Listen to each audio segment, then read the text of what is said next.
ৰাজনীতি আমিও কৰোঁ, আমিও বুজি পাওঁ। আপোনালোকে যদি জুবিনক ইমানেই মৰম কৰিছিল, জীৱনকালত জুবিনৰ মমতাজৰ পৰিৱৰ্তে জুবিন গাৰ্গক কিয় মতা নাছিল অনুষ্ঠান পৰিৱেশনৰ কাৰণে? আৰু 2020 চনত 13 তাৰিখে যেতিয়া জুবিনৰ ওপৰত আক্ৰমণ হৈছিল, তেতিয়াতো আপোনালোকে ফেচবুকত লিখা নাছিলে। আজি এভিকশ্যনত বিজেপিয়ে আপোনালোকক এভিকশ্যন কৰিছে, বিজেপিৰ ওপৰত প্ৰতিশোধ ল'ব লাগে, আৰু তাৰ কাৰণে আপোনালোকে জুবিনৰ দুখজনক মৃত্যুক এডাল অস্ত্ৰ হিচাপে ব্যৱহাৰ কৰিব, তাক কেতিয়াও আমি মানি ল'ব নোৱাৰো। শ্ৰদ্ধাৰ ৰাইজ, কোনবোৰ ব্যক্তি আজি সক্ৰিয় হৈ আছে? আপোনালোকে এই ফটোখন চাওক। বিমানবন্দৰত যেতিয়া আমি শ্যামকানু মহন্তক গ্ৰেপ্তাৰ কৰি লৈ আহিছিলোঁ, এইখন আছিল তেখেতৰ প্ৰকৃত ছবি। কিন্তু চৰকাৰখনক বিপদত পেলাবৰ বাবে আৰ্টিফিচিয়েল ইণ্টেলিজেন্স AI প্ৰয়োগ কৰি হাঁহি থকা শ্যামকানু মহন্তক ৰাইজৰ সন্মুখলৈ লৈ অহা হ'ল। দুইখন ফটো, এইখন ফটো অৰিজিনেল, এইখন ফটো ডুপ্লিকেট। এই কামবোৰ কিয় কৰি আছে? জুবিনক ন্যায় দিবৰ বাবে? জুবিনক ন্যায় দিয়াৰ বাবে আপোনালোকে এনেকৈ ফটোশ্বপ কৰিবলগীয়া হৈছে, ভুৱা ফটো বনাবলগীয়া হৈছে। হাঁহি থকা ফটো এখন আপোনালোকে বনাই দিলে, কিন্তু প্ৰকৃত ফটো আছিল এইখন। ই কি প্ৰমাণ কৰিছে? তাৰমানে আজি এটা চক্ৰ প্ৰতিটো পৰ্যায়তে একোটা ষড়যন্ত্ৰৰ আকাৰ দি জুবিনক ন্যায় দিয়াৰ প্ৰক্ৰিয়াক এটা অসম চৰকাৰ বিৰোধী অৱস্থানলৈ ৰূপান্তৰ কৰাৰ বাবে প্ৰচেষ্টা কৰিছে। এই প্ৰচেষ্টা আমি সফল হ'ব নিদিওঁ। আজি এইখন চৰকাৰে সাহসিকতাৰে কাম কৰি আহিছে। উচ্ছেদেই হওক, অসমৰ পৰা বিদেশী নাগৰিক বহিষ্কাৰেই হওক, বা জুবিনক ন্যায় প্ৰদান কৰাই হওক, এইখন চৰকাৰে কাৰো ওচৰত শিৰ নত নকৰে, মাত্ৰ অসমবাসীৰ ওচৰত শিৰ নত কৰিব। ফটোশ্বপ কৰি কোনোবাই যদি ভাবে হিমন্ত বিশ্ব শৰ্মাক দুৰ্বল কৰিব পাৰিব, কোনোবাই যদি ভাবে ভুৱা ফটোগ্ৰাফ উলিয়াই হিমন্ত বিশ্ব শৰ্মা, সেই প্ৰচেষ্টা আপোনালোকে নকৰিব।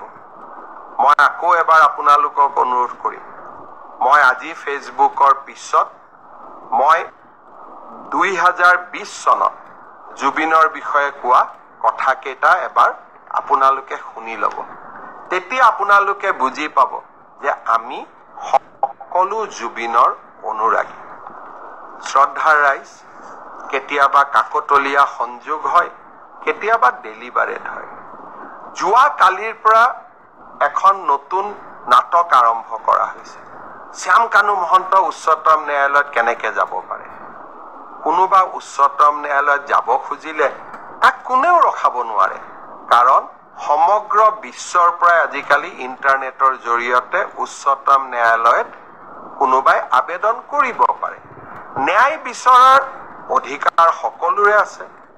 মই মুখ্যমন্ত্ৰী এগৰাকীয়ে কেনেকৈ মানুহক বাধা দি ৰাখিম যে আপোনালোক উচ্চতম ন্যায়ালয়ত নাযাব? কিন্তু উচ্চতম ন্যায়ালয়ত শ্যামকানু মহন্তই কি আবেদন কৰিলে? যে অসম পুলিচৰ ওপৰত মোৰ বিশ্বাস নাই, SITৰ ওপৰত মোৰ বিশ্বাস নাই, ৰাজ্যখনৰ টপ এক্সিকিউটিভ অৰ্থাৎ মুখ্যমন্ত্ৰীৰ ওপৰত মোক বিশ্বাস নাই। মোক কাক লাগে? মোক CBIক লাগে।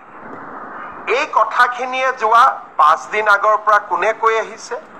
অখিল গগৈ ডাঙৰীয়াই মোক লিখিতভাৱে জনাইছে যে অসম পুলিচৰ ওপৰত মোৰ আস্থা নাই, মুখ্যমন্ত্ৰীৰ ওপৰত মোৰ আস্থা নাই, CBIত এই তদন্ত দিব লাগে। দেৱব্ৰত শইকীয়াই লিখিলে ৰাষ্ট্ৰপতিক যে এই তদন্ত CBIক দিব লাগে। আৰু এতিয়া শ্যামকানু মহন্তই লিখিলে যে এই তদন্ত CBIক দিব লাগে। এয়া কাকতলীয়া সংযোগ নে এয়া এক প্ৰকাৰ ষড়যন্ত্ৰ, তাক মই নাজানো। কিন্তু শ্যামকানু মহন্ত, অখিল গগৈ, দেৱব্ৰত শইকীয়া কোনেও অসম পুলিচক বিশ্বাস নকৰে। কিন্তু এই অসম পুলিচে আজি ছিংগাপুৰত হোৱা ঘটনা এটাকো আমি তদন্তৰ আওতালৈ আনি 4জনকৈ ব্যক্তিক আমি আজি জেলৰ হাজতত ৰাখিবলৈ সক্ষম হৈছো। SITক অসম পুলিচক শ্যাম কানু মহন্তই বিশ্বাস নকৰে, অখিল গগৈও বিশ্বাস নকৰে, দেৱব্ৰত শইকীয়াও বিশ্বাস নকৰে। এয়া কাকতলীয়া সংযোগ নে আন কিবা, তাই সেয়া বিচাৰৰ দায়িত্ব আপোনালোকৰ। কিন্তু এই অসম পুলিচে অসমত গড় হত্যা ৰোধ কৰিছে, এই অসম পুলিচে সন্ত্ৰাসৰ বিৰুদ্ধে অসমক জয়লাভ কৰোৱাইছে, আৰু এই অসম পুলিচে জুবিনৰ ন্যায়ৰ বাবে আমি সকলো কাম কৰিম। এই কেইটা দিনত কেইজনমান ব্যক্তিয়ে অসম পুলিচে ক'ত ভুল কৰিছে তাক লিখিব আৰম্ভ কৰিছে। তাৰ মানে ইনডাইৰেক্টলি তেওঁলোকে শ্যাম কানু মহন্ত আৰু সিদ্ধাৰ্থ শৰ্মাক বুজাইছে যে এইকেইটা পইণ্ট লৈ আপোনালোকে আদালতৰ ওচৰলৈ যাওক। এই কুচকাৱাজবিলাক আপোনালোকে কিয় কৰি আছে? আপোনালোকে জুবিনৰ মৃত্যুৰ তদন্ত বিচাৰিছে নে নাই? জুবিনক ন্যায় দিয়াটো বিচাৰিছে নে নাই? মোৰ সন্দেহ থাকি গৈছে। মই আশা কৰিম আপোনালোকে চৰকাৰখনক সহযোগিতা কৰক। আৰু এতিয়া জুডিচিয়েল কমিশ্যনো আমি গঠন কৰিলো, ন্যায়িক তদন্ত। কোনে ন্যায়িক তদন্ত কৰিব?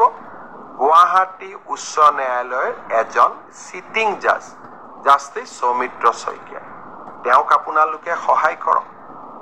অসমখনক 2026ত নিৰ্বাচন হ'ব, আপোনালোকে বিজেপিক হৰুৱাব খোজে। বেলেগ ইছ্যু লওক। ৰাস্তা হোৱা নাই, কাজিৰঙাত কৰিডৰৰ কথা কৈছিল, কৰিডৰ হোৱা নাই। নামৰু ফাৰ্টিলাইজাৰ খুলিম বুলি কৈছিল, খোলা নাই। দলং বনাম বুলি কৈছিল, বনোৱা নাই। চাকৰি দিম বুলি কৈছিল, দিয়া নাই। লোন দিম বুলি কৈছিল, দিয়া নাই। জুবিনৰ মৃত্যুক লৈ নিকৃষ্ট ষড়যন্ত্ৰ নকৰিব। আৰু এটা কথা মই আপোনালোকক কৈ দিওঁ, এভিকশ্যন চলি থাকিব। আপোনালোকে যদি ভাবিছে যে আপোনালোকে এনেবোৰ আশ্ৰয় লৈ এভিকশ্যনৰ পৰা আঁতৰি যাব খুজিব, তাক আপোনালোকে কেতিয়াও মানি ল'ব নোৱাৰিব। কাৰণ আমি আমাৰ জাতি মাটি ভেটি সুৰক্ষাৰ স্বাৰ্থত আমি অটল হৈ থাকিম। আৰু আপোনালোকে মোক কেতিয়াও ডাইভাৰ্ট কৰিব নোৱাৰিব। আৰু মই ডাইভাৰ্ট নহওঁ। মই জুবিনকো ন্যায় দিম, আৰু অসমৰ জাতি মাটি ভেটি ৰক্ষাৰ বাবেও মই অক্লান্ত সংগ্ৰাম